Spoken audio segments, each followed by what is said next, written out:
Hi there and welcome to the Ingles table. I'm Deborah Adams and today I'm going to show you how to make my French fruit tart.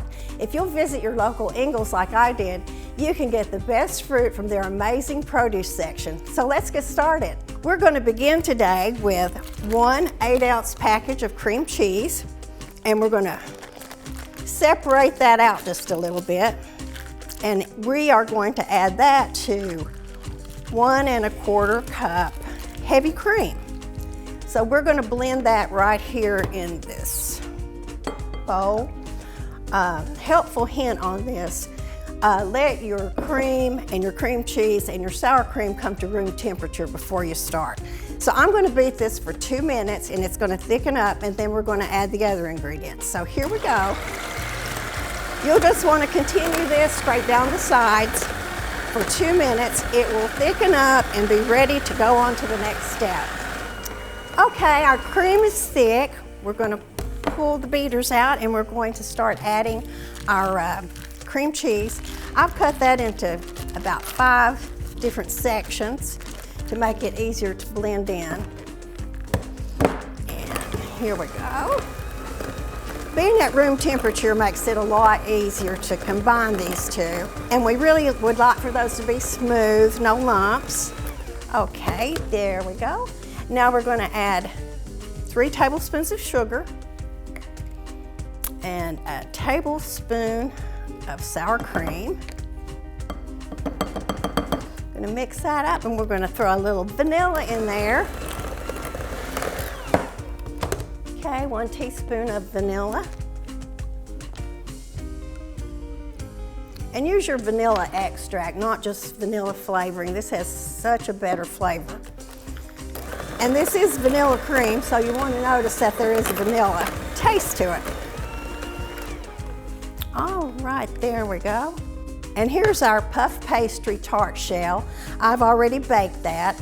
It's a regular puff pastry cut to fit the tart shell, and I baked it at 400 degrees for 20 minutes, and then I took the parchment paper and the beans out and baked it for 5 more minutes to evenly brown it and make it crispy. So we're going to go ahead and add our vanilla cream to the tart shell. Okay, I'm just going to spread this out evenly into the tart shell. Now when you get to this point, if you're not ready to serve it, you can actually put it in the refrigerator now and bring it back out and add the fruit later. Okay, that looks pretty smooth. Now we're going to put the fruit on, and we'll start with strawberries. I took strawberries and I cut each one about 4 pieces out of each strawberry. So we're going to start decorating with the strawberries. Next up are the kiwi, and this will take about 1 or 2 kiwis. And I'm just going to peel these, and I'm going to make my second round of fruit kiwi. We may have to cut another one. So I like to come in right between 2 strawberries, kind of center that. One more, so one worked out perfectly on this tart. Next, I am going to add some raspberries. I'm going to make those in a little circle in the middle. And then I'm going to use some blueberries to just fill in the blank places. So we're going to put those in between the strawberries. I'm going to plunk one right there in the middle of those raspberries. And if you want to, you can always continue between the kiwi and the strawberry. And there we go. And the topping that I'm going to make is a 1/4 cup of apple cider. We're going to heat that up. Once it's warm, we're going to add some sugar and cornstarch to it. This just takes about 4 minutes. So let me get this hot and I'll show you how to add your cornstarch and sugar, and we'll be ready to glaze the tart.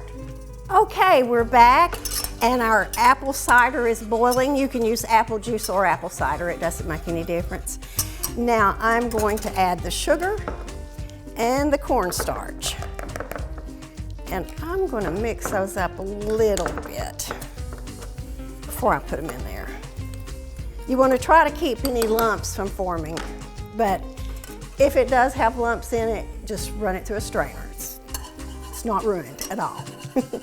I know because I've done that a time or two. Keep it flowing and stirring. It's gonna turn very opaque and it's gonna look kind of white, but once it's cooked, it's just a clear amber color. And you don't really see any color once you put it on the tart, but it's sure gonna make it pretty and shiny and tasty. And we're gonna use a pastry brush to brush it on the tart. And you do want to put this in the refrigerator as soon as you get the glaze on it. And it can stay in there a day, it can stay in there a night. Okay, our glaze is thick. We would prefer to cool this off a little bit, but just for demonstration purposes, and it won't make much difference, we're gonna go ahead and put it on our tart. Get a little on your pastry brush and just paint it. And you're gonna go all over the top of it. And you can do the edges of the crust too. And there we go. We have a beautiful French fruit tart ready for your next dinner, shower, or any occasion. And we're gonna sit this in the refrigerator and we'll serve it in about an hour. Thanks so much for joining me here at the Ingles table. Be sure and check out the rest of our website for more tips, tricks, and recipes. I'll see you next time.